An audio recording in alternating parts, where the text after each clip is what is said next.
Merci de votre fidélité sur Gueule Afrique et mesdames, messieurs, bienvenue à la une. 13 combattants ici de l'AFC M23 du groupe armé Twirwaneho se sont rendus au FRDC à Mikenge dans le territoire de Fizi, selon un communiqué du porte-parole des opérations Sokola de Sud Kivu. Toujours à la une, le président de la République, Félix-Antoine Tshisekedi, a annoncé l'élévation de la cité de Kamba au statut de ville sainte. Cette décision consacre officiellement l'importance spirituelle et historique de Kamba, considérée comme le centre de l'Église de Jésus-Christ sur la terre par le prophète Simon Kimbangu.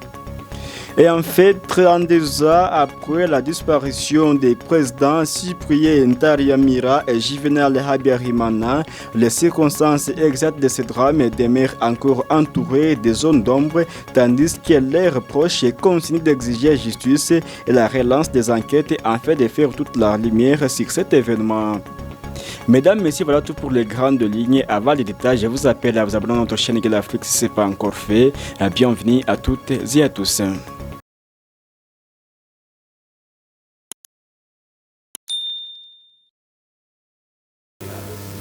Rendons-nous dans l'est de la République démocratique du Congo pour ouvrir ce journal. Les 13 combattants issus de l'AFC M23 du groupe Twirwaneho se sont rendus au FRDC à Mikenge dans le territoire de Fizi, selon un communiqué du porte-parole des opérations Sokola de Sud Kivu. Reportage.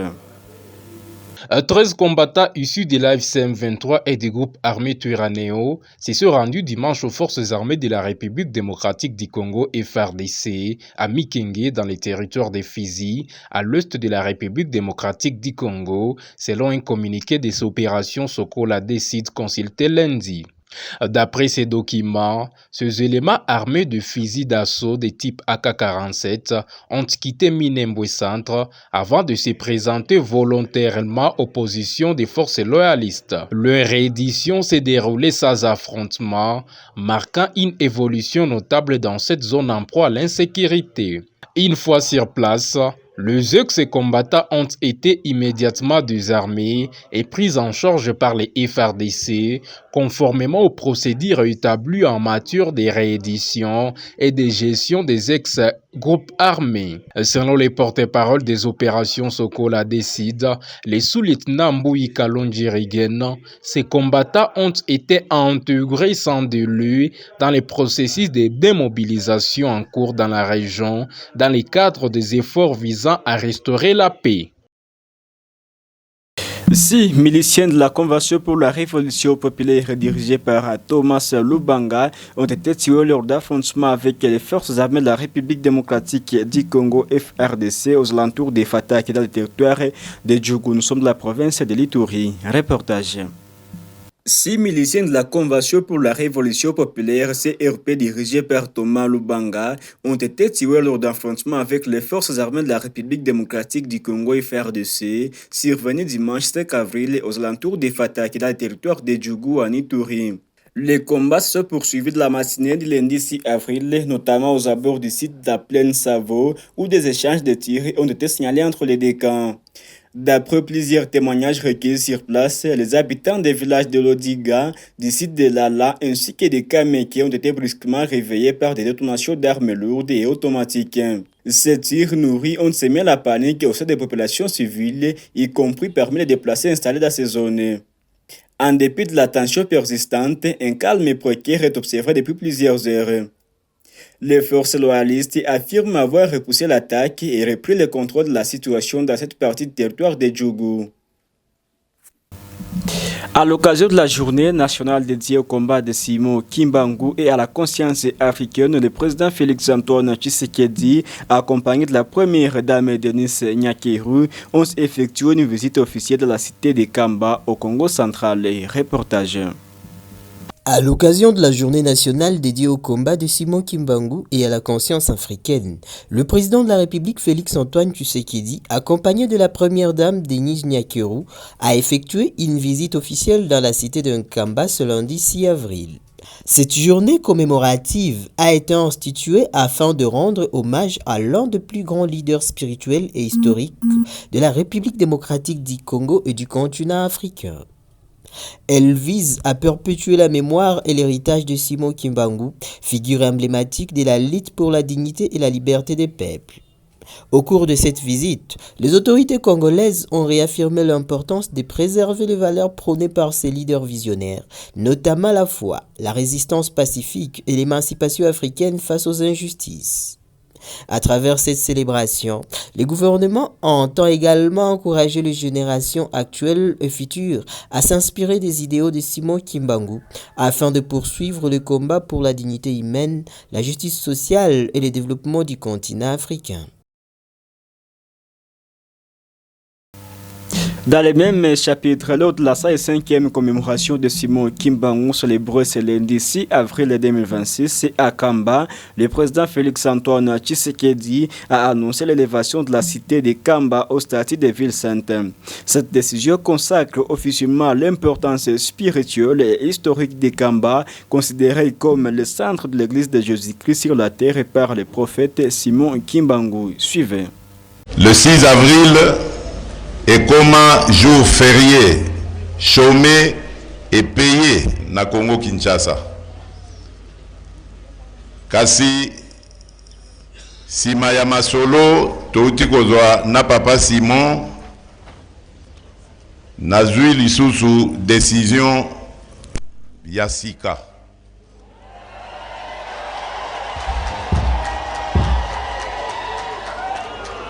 Décision wana ezali yako zwa statut yako pesa statut spécial na cité en Kamba.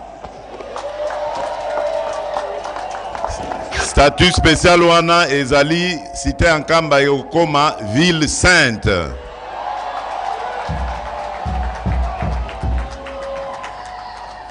Malamuto malamute. Esengote. Voilà, moi maloba moke nazaki na yango, na pesi bino mbote, botika la malamu nzamba batela bino, pe tokoya komona na mbalasima. Merci mingi. Rendons-nous à Kisangani, dans la province de la Chopo, où les travaux de modernisation de la route menant vers l'aéroport de Bangoka sont en phase d'asphaltage. Les travaux de modernisation des 18 km de route menant vers l'aéroport de Bangoka entrent désormais dans sa phase décisive, celle de l'asphaltage. Après les travaux de génie civil, les équipes techniques de l'entreprise Sopeco sont à pied d'œuvre pour la pose de revêtements asphaltiques, marquant ainsi une avancée significative dans la modernisation de cet axe stratégique. Accompagné des membres du gouvernement provincial et ceux de son cabinet, le gouverneur de province qui inspecte ces travaux reçoit des explications de l'ingénieur et se rassure jusqu'au moindre détail. Sur place, Paul Lendongodia Lebabonga Okelenge s'est dit satisfait de l'évolution des travaux avant de mettre un accent particulier sur la qualité de l'ouvrage. C'est un bon travail, vous-même vous êtes en train de voir, mais malheureusement l'entreprise qui avait réalisé les études avait omis beaucoup de réalités que nous allons devoir intégrer parce que non seulement nous voulons construire cette route, mais nous voulons avoir un ouvrage durable qui va servir la nation si longtemps. Parce que des fois, on fait des routes une année, 2 ans après, on perd des millions et la route se dégrade. Donc, il y a des réalités qu'on va encore intégrer. On va faire des PV et puis amender certaines choses pour avoir un ouvrage digne. Occasion pour le chef de l'exécutif provincial de révéler les montants déjà décaissés pour ce projet. Il attend désormais les résultats concrets et durables. Avant mon élection, nous étions à 6 millions de dollars qui étaient déjà payés avec l'ancien gouverneur. Et quand moi je suis arrivé, nous avons déjà payé plus ou moins 17 millions, ce qui fait déjà 23 millions de dollars payés pour cette route. Nous avons déjà payé presque 80%. Nous attendons voir aussi les travaux s'exécuter à 80%. Mais les choses avancent. Donc j'attends pour que 15 ou 18 km soient déjà asphaltés et nous allons engager au budget et attendre le paiement de la dernière tranche. Cette visite d'inspection témoigne la volonté de ces fidèles élèves de Félix Antoine Tshisekedi Tshilombo à suivre de près l'exécution des travaux de rénovation des infrastructures routières, garantir sa conformité aux engagements pris au bénéfice de la population, tel qu'au voulu par les garants de la nation, Félix Antoine Tshisekedi Tshilombo. Il faut noter que ces chantiers s'inscrivent dans le cadre d'un projet signé entre le gouvernement provincial de la Tchopo que dirige Ponlele Ndongodi Babonga Okelenge et l'entreprise Sopeko. Le projet couvre 21 km de route, dont 18 km pour la route menant vers l'aéroport de Bangoka et 3 autres kilomètres pour certaines artères des centres-villes.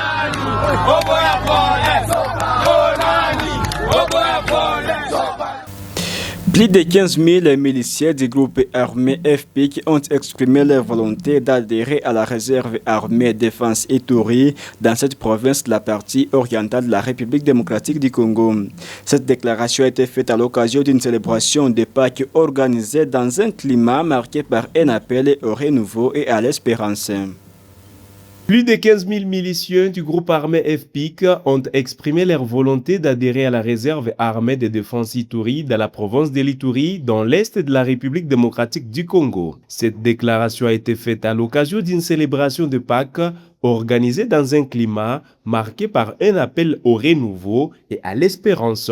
Lors de cette rencontre, les responsables du FPIC ont mis à profit l'événement pour sensibiliser les combattants et le participants à l'importance du retour à la paix, du désarmement et de la réintégration dans la vie civile. Un message axé sur la cohésion sociale et la fin des violences a été largement relayé. Le porte-parole du mouvement a, pour sa part, réaffirmé l'engagement des éléments du FPIC à œuvrer désormais en faveur de la stabilité et de l'intérêt national. Il a insisté sur la volonté de ses membres de tourner la page des conflits et de contribuer à la pacification de la région. De son côté, le coordonnateur de la RAD Ituri, le lieutenant-colonel Emmanuel Libandi, a salué cette dynamique tout en déplorant l'insuffisance des moyens financiers pour encadrer efficacement ces volontaires. Il a lancé un appel aux autorités et aux partenaires en fait de soutenir ces processus de désarmement ainsi que réinsertion. La coalition Lamuka dirigée par Martin Fayulu a retiré ses félicitations à l'équipe nationale congolaise pour sa qualification à la Coupe du Monde 2026. Elle salue ainsi la performance sportive réalisée par les joueurs et le staff technique. Dans la même déclaration, la coalition d'opposition a toutefois exprimé sa vive désapprobation face à ce qu'elle qualifie d'instrumentalisation politique de cette victoire par l'Union sacrée de la nation. Suivez. La coalition Lamuka, le président Martin Fayulu et la DD Congo réitèrent les félicitations à notre équipe nationale des Léopards qui viennent de qualifier notre pays pour la deuxième fois à la Coupe du Monde. Lamuka et la DD Congo réitèrent ces félicitations à l'ensemble des joueurs des Léopards, au staff technique et à l'entraîneur pour cette grande qualification à la Coupe du Monde. Lamuka félicite aussi le peuple congolais qui est resté uni derrière son équipe nationale. Cependant, nous condamnons et déplorons l'instrumentalisation et la récupération politique faite par l'UDPS et l'Union sacrée de cette victoire et de cette qualification du peuple à la Coupe du Monde. Nous rappelons à l'UDPS que l'équipe nationale appartient à la nation tout entière, pas à Félix Tshisekedi, pas à l'Union sacrée, pas puisqu'elle n'a appartenu à Kabila lorsque celle-ci avait gagné la Coupe d'Afrique des Nations CHAN. Lamuka rappelle à l'UDPS que pendant 7 années au pouvoir, sa politique sportive est un échec total. Tenez, pendant 7 ans au pouvoir, l'UDPS n'a pas créé des académies sportives pour détecter les talents dans toutes les provinces du Congo, pour les former et faire sortir des pépites. Pendant 7 ans au pouvoir, l'IDPS a tué le championnat national de football. L'INAFOOT est mort enterré. Et Pefkine est mort enterré. Même au sein des Léopards, vous allez trouver qu'il n'y a que des joueurs professionnels. Les joueurs locaux ne sont plus à l'équipe nationale parce que le championnat national est mort. Même le stade des martyrs est fermé faute d'entretien par le régime IDPS. Les championnats interscolaires de football n'existent plus au Congo. Tous les terrains de football à Kinshasa, comme dans toutes les provinces, ont été spoliés et vendus. Nos enfants ne peuvent plus s'entraîner et s'améliorer en football. Le ministre des Sports autodidacte est devenu seulement le ministre de Léopard Football. Il a oublié que le cyclisme, le handball, le basketball, l'athlétisme sont aussi des sports qui peuvent créer les emplois que la population a réclamés à tue-tête à Félix Tshisekedi au palais du peuple. Donc aujourd'hui, l'IDPS ne peut pas récupérer la victoire à la Coupe du Monde comme étant sa victoire. Nous prenons le peuple congolais à témoin. Si l'équipe nationale perd tous les matchs pendant la Coupe du Monde, la faute reviendra à l'IDPS qui a divisé les Congolais. En ce moment, les Léopards ont besoin du soutien de tous les Congolais et dans tous les pays. C'est grâce à ce soutien que les Léopards se sont qualifiés. Aujourd'hui, l'IDPS instrumentalise, privatise les Léopards. Le Léopard est devenu la fête de l'Union sacrée, alors que les Léopards ont besoin de soutien de tous les Congolais. Si demain, ça se passe mal à la Coupe du Monde, contre le Portugal et contre d'autres équipes, les responsables, c'est l'IDPS. Les responsables, c'est l'Union sacrée. Le commandant de la police de la ville de Kinshasa, en République démocratique du Congo, a ordonné lundi la cessation immédiate des arrestations arbitraires visant des jeunes hommes portant des coiffures très saines. Le commandant de la police nationale de la ville de Kinshasa, en République démocratique du Congo, a ordonné lundi la cessation immédiate des arrestations arbitraires visant des jeunes hommes portant des coiffures très saines. Cette décision fait suite à une instruction du chef de l'État, Félix Antoine Tshisekedi, donnée la veille lors de la quai de Léopard et qualifiée pour la Coupe du Monde 2026. Dans un communiqué officiel, le commissariat provincial de la police nationale congolaise de Kinshasa précise que le chef de la police quinoise, Israël Kantou, a formellement interdit toute interpellation fondée sur l'apparence physique, notamment les coiffures jugées extravagantes. Dans un communiqué officiel, le commissariat provincial de la police nationale congolaise de Kinshasa précise que le chef de la police quinoise, Israël Kantou, a formellement interdit toute interpellation fondée sur l'apparence physique, notamment les coiffures jugées extravagantes. Le responsable policier a en outre rappelé à ces éléments l'obligation de faire preuve de professionnalisme, de discipline et de respect strict des droits humains dans l'exercice de leurs fonctions. Il a insisté sur le fait que ces pratiques d'arrestation arbitraire sont contraires aux principes fondamentaux de la loi. Cette mesure intervient dans un contexte marqué par de nombreuses dénonciations d'abus visant certains jeunes à Kinshasa. Elle vise à mettre fin à ces dérives et à renforcer la confiance entre la population et les forces de l'ordre. Le président de l'Assemblée nationale de la République démocratique du Congo, Aimé Bodji, est arrivé lundi à Lomé au Togo dans le cadre des activités de l'Assemblée parlementaire francophone. Reportage.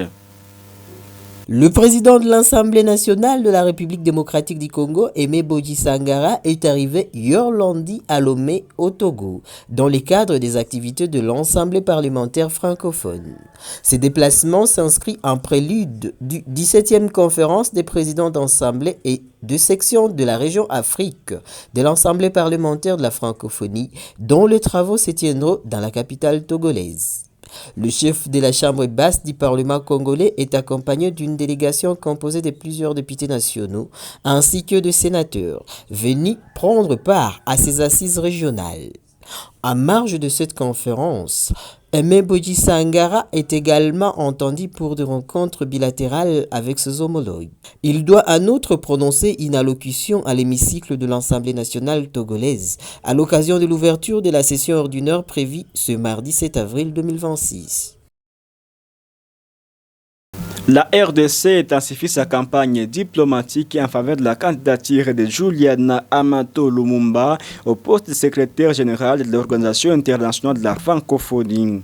Dans ce cadre, le ministre délégué chargé de la francophonie et de la diaspora, Crispin Mbadou, a été reçu en audience lundi 6 avril 2026 après par le président capverdien José Maria Neves.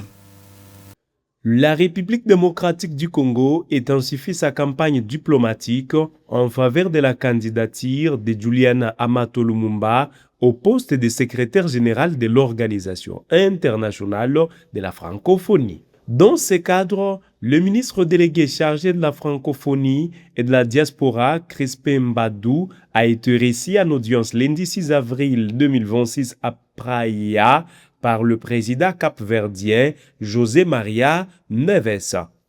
Mandaté par le chef de l'État congolais Félix Tshisekedi Tshilombo, le ministre a transmis un message officiel sollicitant le soutien du Cap-Vert à cette candidature. Il a plaidé pour un appui en faveur de Juliana Amato Lumumba, présentée comme porteuse de la vision congolaise au sein de l'espace francophone. Les échanges entre les deux parties ont également mis en avant la convergence de vie entre la RDC et le Cap-Vert, notamment autour de la promotion d'une francophonie axée sur les peuples, les dialogues interculturels et les valeurs de solidarité.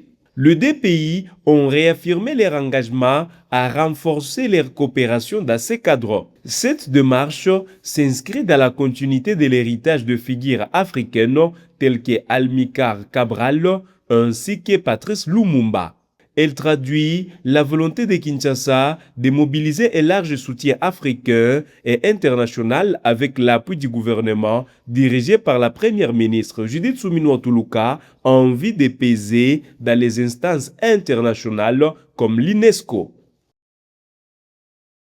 Je le disais en titre, lundi 6 avril 1994, le président burundais Cyprien Ntaryamira a trouvé la mort aux côtés de son homologue rwandais Juvenal Habyarimana lorsque leur avion a été abattu par un missile à l'approche de Kigali. 32 ans après ce drame, les circonstances exactes restent floues. La gerbe est déposée par le président Ndayishimiye en personne. L'hommage d'un chef d'État à l'un de ses prédécesseurs. 32 ans jour pour jour après la mort de Cyprien Ntaryamira, la place des martyrs de Bujumbura honore sa mémoire, en présence de hauts dignitaires burundais, de son épouse, de sa famille politique et de ceux qui recherchent toujours la vérité. La vérité n'est pas encore faite pour que les responsabilités soient établies et que les coupables soient châtiés conformément à la loi. Encore une fois, nous réclamons que justice soit faite. Du fait qu'il est mort à l'étranger, c'est au niveau de la justice internationale. Mais cette justice internationale ne peut pas s'autosaisir. C'est au niveau du gouvernement du Burundi de saisir cette justice internationale. Cyprien Ntaryamira se trouvait à bord du Falcon 50 du président rwandais Juvenal Habyarimana, abattu par missile le 6 avril 1994 en pleine phase d'atterrissage vers Kigali. Les deux chefs d'État rentrés d'Arusha en Tanzanie, où se tiennent alors des pourparlers de paix. L'attentat sert de déclencheur au génocide des Tutsis au Rwanda. Les massacres commencent dès le lendemain. Le deuil de l'épouse de l'ancien président burundais aussi. Nous l'avons rencontrée chez elle, quelques jours avant les commémorations de la mort de son mari. Je sens toujours la tristesse, bien sûr, parce qu'on a perdu quelqu'un. Mais en tant que croyante, je sais qu'il est au ciel, qu'il veille sur nous et nous avons donc essayé d'accueillir cette situation et savoir vivre avec. Cyprien Ntaryamira, président du Burundi pendant 2 mois seulement, n'aurait jamais dû monter à bord de l'avion de son homologue rwandais. L'appareil de la présidence burundaise était alors en maintenance, un concours de circonstances tragiques. Depuis plus de 30 ans, les théories s'affrontent sur les commanditaires et sa veuve attend toujours que le mystère soit percé. Je ne demande pas spécifiquement au Rwanda, mais disons à la communauté internationale en gros, parce que c'était un attentat, oui, qui a eu lieu au Rwanda, mais avec des implications internationales. Et donc je demande à toute la communauté internationale de tout faire pour que la vérité éclate. Le génocide des Tutsis au Rwanda a fait, selon l'ONU, 1 million de morts en 100 jours. Ses conséquences secouent encore aujourd'hui toute la région. Et voilà qui met fin à cette édition de 19h sur la chaîne panafricaine. Mesdames, Messieurs, merci de l'avoir suivi. N'oubliez pas de vous abonner à notre chaîne Eagle Afrique si ce n'est pas encore fait. Portez-vous bien.